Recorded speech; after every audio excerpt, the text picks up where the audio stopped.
Hello friends, welcome to होनहार minds.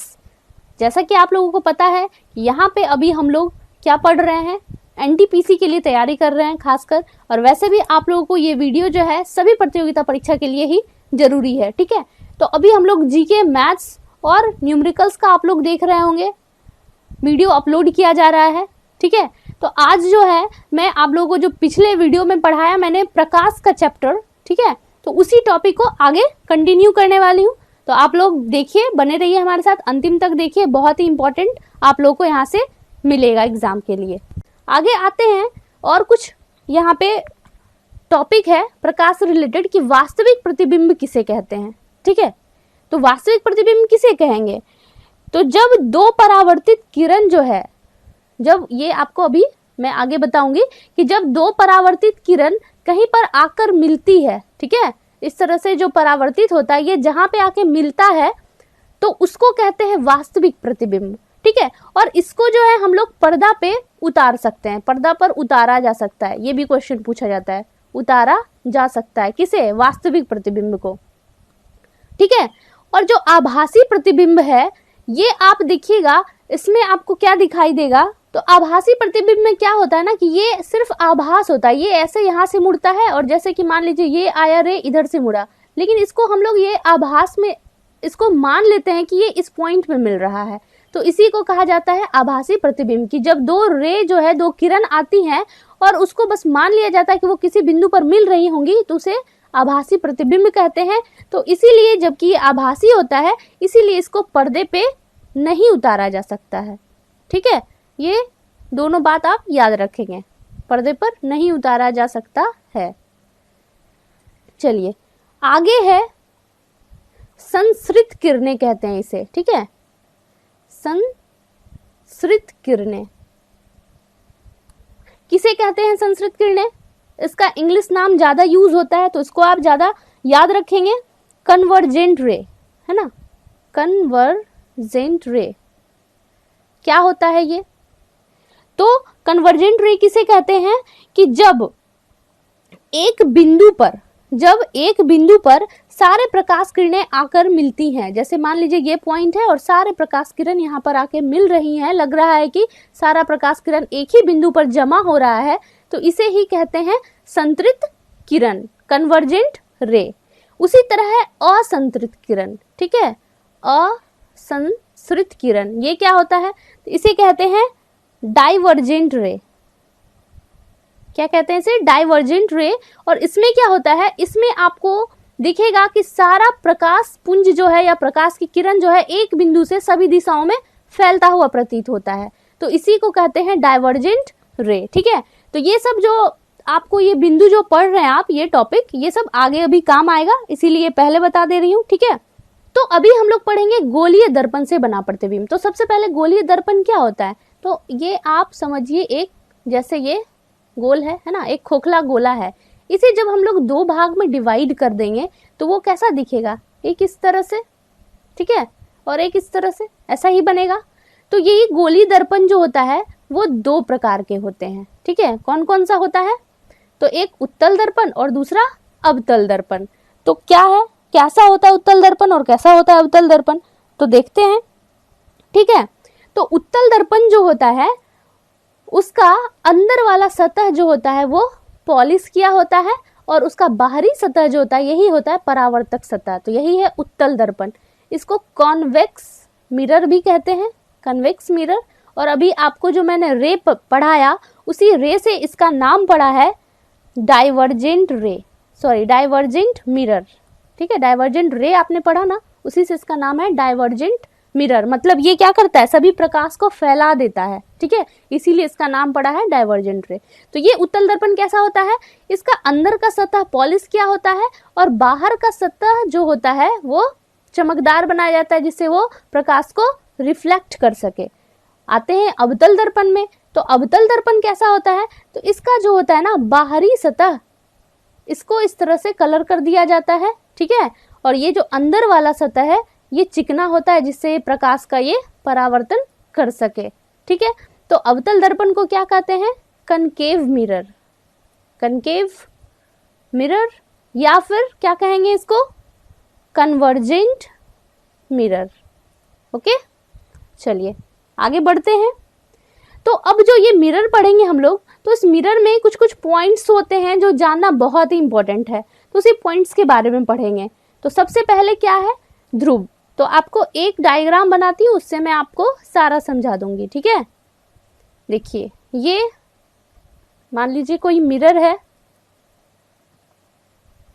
और इसका जो ये जो पॉइंट होता है, ठीक है, इसका मध्य बिंदु, ये जो दर्पण है उसका जो मध्य बिंदु होता है उसी को कहते हैं ध्रुव, जिसको कि हम लोग P से डिनोट करते हैं ना, पोल कहते हैं इसे इंग्लिश में, और P से डिनोट करते हैं। तो ये आपका हो गया पोल, ठीक है। उसके बाद देखते हैं क्या है, वक्रता केंद्र।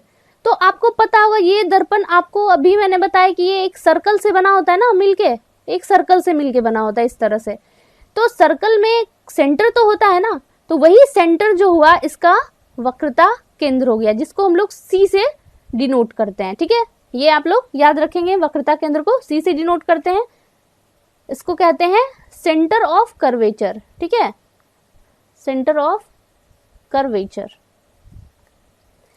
फिर है वक्रता त्रिज्या। तो त्रिज्या आप लोगों ने जैसे नॉर्मली त्रिज्या पढ़ा है ना, कि ये जो होता है केंद्र से इसकी परिधि तक की जो दूरी होती है उसको त्रिज्या कहते हैं। तो वैसे यहाँ पे देखिए, केंद्र से परिधि यहाँ से यहाँ तक की दूरी जो हो गई, यानी पोल से लेके सेंटर तक की दूरी को कहेंगे वक्रता त्रिज्या। तो ये आपका यहाँ से यहाँ तक क्या हो गया, वक्रता त्रिज्या, ठीक है। नेक्स्ट आते हैं, फिर है, हाँ, तो फिर क्या है कि मुख्य अक्ष, ठीक है। मुख्य अक्ष किसे कहेंगे, तो जो अनंत से वक्रता त्रिज्या तक से गुजरती हुई प्रिंसिपल तक, यहाँ पोल तक जाती है, इसी को कहते हैं मुख्य अक्ष, ठीक है। फिर है फोकस। मुख्य फोकस किसे कहते हैं, तो मुख्य अक्ष के करीब जो है, ये मुख्य अक्ष के करीब एक समानांतर रेखा आती है, ठीक है, और वो प्रकाश जो होती है ना, वो एक पॉइंट से होके गुजरती है, और इसी पॉइंट्स को, जो कि ये जो सेंटर ऑफ कर्वेचर है और पोल उसके बीच में होता है, तो इसी को कहते हैं हम लोग मुख्य फोकस, है ना, फोकस कहते हैं।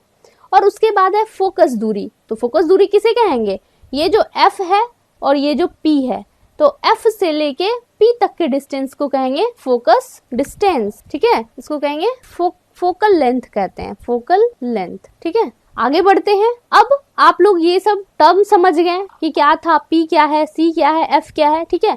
तो अब आगे बढ़ते हुए देखते हैं कि किस तरह से गोलीय दर्पण में प्रतिबिंब के नियम क्या होते हैं, वो भी हम लोग देखेंगे, ठीक है। तो चलिए, इसके जो होते हैं 4 नियम होते हैं कुल, जिसमें से हम लोग 1 बाय 1 करके इसको देखेंगे। तो पिक्चर ये बगल में मैंने इसलिए ले लिया है कि आप लोगों को अच्छे से समझ में आ जाए, ठीक है।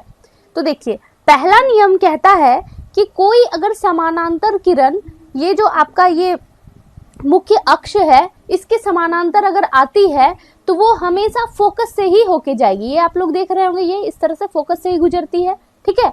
और इसके बीच में ये जो लाइन है, ये आप देख रहे हैं, इसके बीच में ये एंगल बन रहा है, अभिलंब है और उसके बीच में ये एंगल बन रहा है। तो एंगल ये इंसिडेंस हो गया और ये एंगल ऑफ रिफ्लेक्शन हो गया। तो आपको बताया था कि ये दोनों क्या होते हैं, इक्वल होते हैं। तो देखिए, आप दोनों एंगल इक्वल बना रहा है, ठीक है। चलिए, इसी तरह नेक्स्ट दूसरा नियम देखते हैं हम लोग। दूसरा नियम क्या कहता है, दूसरा नियम कहता है कि यदि कोई किरण जो है वो आपका फोकस से आए, ठीक है, तो जब वो फोकस से आती है तो वो जब लौटती है तो वो कैसे लौटती है, मुख्य अक्ष के समानांतर ही लौट जाती है। अभी इसी का जस्ट हम लोग ने फर्स्ट वाला क्या देखा था कि अगर कोई किरण समानांतर आती है, ये आप लोगों ने देखा कि मुख्य अक्ष के अगर समानांतर, ये दोनों समानांतर है, तो वो कहाँ से गुजरती है, फोकस से। तो इसका दूसरा रूल क्या कहता है कि अगर फोकस से आएगी तो वो इसके समानांतर जाएगी, किसके, मुख्य अक्ष के, ठीक है। तो ये आप लोगों ने समझ लिया। और बीच में सब जगह आप देख रहे हैं अभिलंब है आपका, ठीक है, जिसमें कि दोनों एंगल बना रहा है, एंगल I और एंगल R, ठीक है। अब आगे नेक्स्ट तीसरा नियम देखते हैं कि तीसरा रूल क्या कहता है। तो तीसरा नियम कहता है कि अगर कोई किरण वक्रता त्रिज्या, ये आप देख रहे हैं ना, वक्रता त्रिज्या से अगर गुजरती है ये, तो फिर वापस उसी माध्यम में, उसी रास्ते लौट जाती है। आप लोग देख रहे हैं ये एंगल ऑफ इंसिडेंस और एंगल ऑफ रिफ्लेक्शन, कोई एंगल ही नहीं बन रहा है, दोनों एक ही लाइन से गुजर रहे हैं, ठीक है। और लास्ट जो है चौथा नियम क्या कह रहा है, चौथा नियम कहता है यदि कोई किरण ये ध्रुव पर आती है तो वो वापस जो है वो उतना ही एंगल बना के वापस हो जाएगी, ठीक है, दूसरे रास्ते। तो ये क्या हो गया, दूसरी ओर परावर्तित होगा और यहाँ पे भी एंगल ऑफ इंसिडेंस और एंगल ऑफ रिफ्लेक्शन क्या हो जाएगा, इक्वल हो जाएगा। और यही सारा पिक्चर आप यहाँ पे देख रहे हैं, ये अवतल, ये उत्तल दर्पण में आप देख रहे हैं कि ये P से P पे आया और दूसरी ओर लौट गया। इसी तरह आप ऊपर में भी ये देखेंगे, उत्तल दर्पण का ये केस दिखा रहा है कि उत्तल दर्पण में क्या है कि अगर वो फोकस पे आएगी तो क्या होगा, मुख्य अक्ष के समानांतर गुजरेगी, ठीक है। इसी तरह यहाँ पे आप देखिए उत्तल दर्पण में क्या दिखा रहा है कि अगर वो वक्रता त्रिज्या से आए तो फिर उसी रास्ते वापस हो जाएगी, ठीक है। तो ये थोड़ा पिक्चर ऊपर नीचे हो गया है, आप इसको देख के समझ लेंगे। और इसमें देखिए ये बता रहा है कि अगर वो फोकस दूरी या ये जो है फोकस पे अगर यहाँ पे आती है किरण तो वो कैसे रिफ्लेक्ट होगी, वो इसके पैरेलल, इस मुख्य अक्ष के पैरेलल रिफ्लेक्ट होगी, ठीक है। चलिए, तो इसके बाद अब हम लोग जब ये चारों नियम समझ गए कि कहाँ से रे आएगा और कहाँ पे रिफ्लेक्ट होगा, तो अब हम लोग देखेंगे कि अवतल दर्पण जो है उसके द्वारा कैसा प्रतिबिंब बन सकता है। तो सबसे पहले इसकी स्थिति देखते हैं इस टेबल में और उसके बाद फिगर में उसको हम लोग अच्छे से समझ लेंगे, ठीक है। तो सबसे पहला केस इसमें बता रहा है कि जब वस्तु को अगर हम अनंत पे रखेंगे तो प्रतिबिंब कहाँ बनेगा, फोकस पे। और प्रतिबिंब का साइज कैसा होगा, बहुत ही छोटा, कैसा, पॉइंट साइज, बिंदु साइज जैसा होगा। और प्रतिबिंब की प्रकृति जो होगी वो वास्तविक एवं उल्टा होगा। तो यहाँ पे आपको याद रखना है कि जब भी प्रतिबिंब की प्रकृति वास्तविक हो तो उसके साथ प्रतिबिंब जो है वो उल्टा ही बनेगा। और जब प्रतिबिंब क्या हो, आभासी हो, ठीक है, जब आभासी प्रतिबिंब बनेगा तो उसके साथ वस्तु का जो होगा वो प्रतिबिंब सीधा बनेगा, ठीक है। ये एक पॉइंट आप याद रखेंगे और अभी आगे हम लोग देखेंगे भी, ठीक है, इसको समझेंगे भी। तो पहला केस क्या बताया कि जब वस्तु को अनंत पे रखेंगे तो उसका जो प्रतिबिंब बनेगा वो फोकस पे बनेगा। साइज कैसा होगा, बहुत ही छोटा, पॉइंट जैसा। और उसके बाद कैसा होगा, इसकी प्रकृति वास्तविक और उल्टा, ठीक है। नेक्स्ट देखते हैं तो नेक्स्ट क्या है कि जब C से परे का क्या मतलब हुआ कि वक्रता केंद्र जो है उससे दूरी पर, उससे और पीछे। तो C से परे जब वस्तु को रखेंगे तो उसका जो बनेगा ये कहाँ बनेगा, F तथा C के बीच में, यानी फोकस तथा वक्रता केंद्र के बीच में बनेगा। और प्रतिबिंब का साइज कैसा होगा, छोटा होगा। और प्रकृति कैसी होगी, तो वास्तविक तथा उल्टा, ठीक है। नेक्स्ट दिया हुआ है तीसरा केस आपका कि जब C पर वक्रता केंद्र पर ही रखेंगे तो कहाँ बनेगा, तो वक्रता केंद्र पर ही बनेगा प्रतिबिंब। और साइज कैसा होगा, तो समान साइज होगा।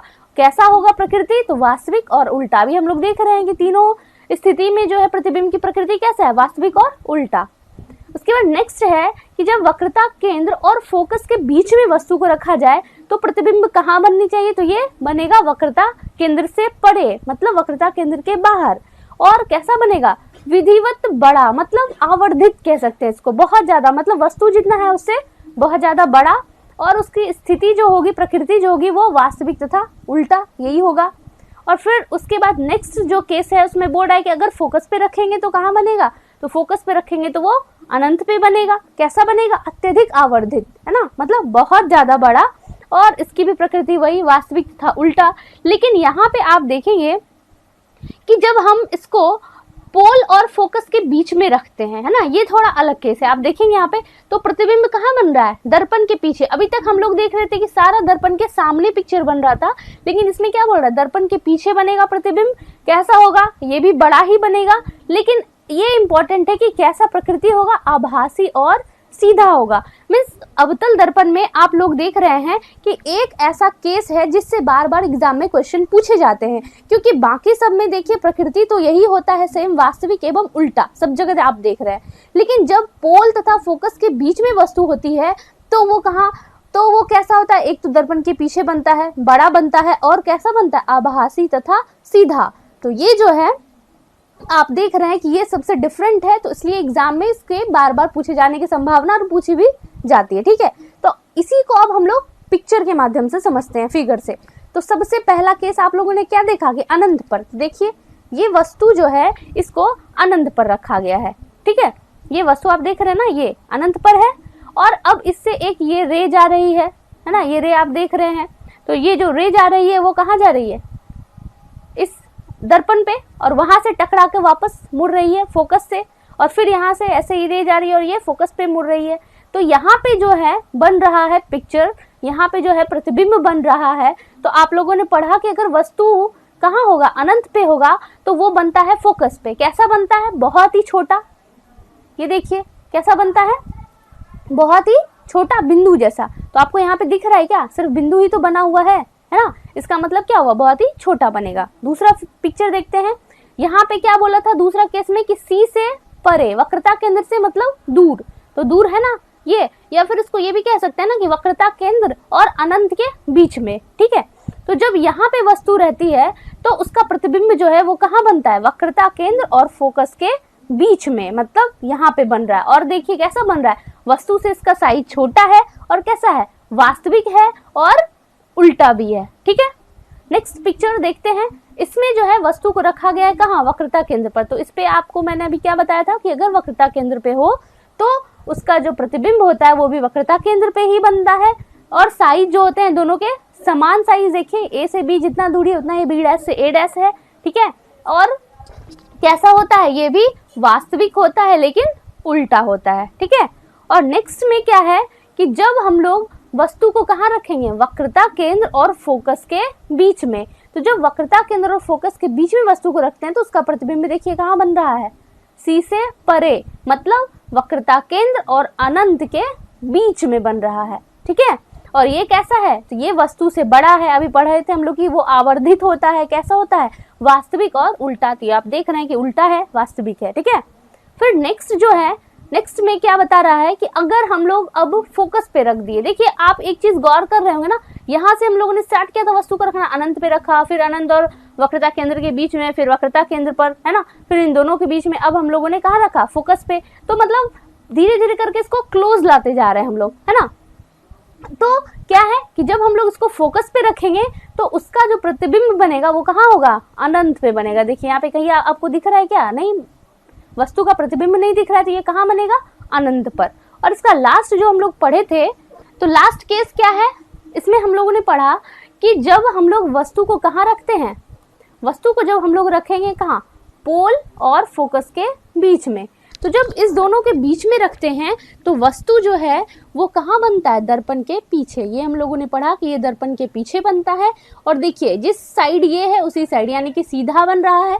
सीधा बनता है तो कैसा होता है? आभासी होता है और वस्तु से बड़ा भी है, ठीक है। तो ये केस ज्यादा इंपॉर्टेंट है, बार बार एग्जाम में पूछे जाते हैं, तो आप इसको सारे को ध्यान रखेंगे और इसको भी।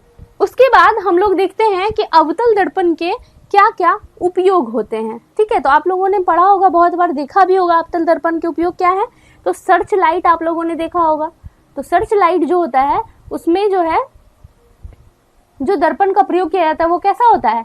अवतल ही होता है। और मोटर कार की आप लोगों ने हेडलाइट देखी होगी, है ना, कार की हेडलाइट, वहां भी जो है अवतल दर्पण का उपयोग होता है। और प्रोजेक्टर में भी आप लोगों ने देखा होगा, प्रोजेक्टर जो होता है उसमें भी यही शीशा लगा होता है। और डेंटिस्ट जो होते हैं, डेंटिस्ट के पास भी यही वो जो शीशा होता है जिससे वो हमारे दांत को देखते हैं, जो आवर्धित करके दांत का बहुत बड़ा पिक्चर दिखाता है। तो वहां सब अवतल दर्पण का यूज होता है। और फिर एक और देखेंगे आपकी सौर कुकर जो होता है ना, सोलर कुकर कहता है या फिर सौर कुकर, वहां भी अवतल दर्पण का यूज होता है। तो इस तरह के कई सारे एग्जाम्पल है जो अवतल दर्पण के उपयोग को बताते हैं। तो ठीक है, आप लोगों को वीडियो कैसा लगा आप जरूर बताइएगा, ठीक है। और अपने फ्रेंड्स के साथ शेयर भी करिएगा, इसको लाइक सब्सक्राइब भी करिए। और अब आगे की लेक्चर हम लोग अगले वीडियो में देखेंगे। तब तक के लिए धन्यवाद।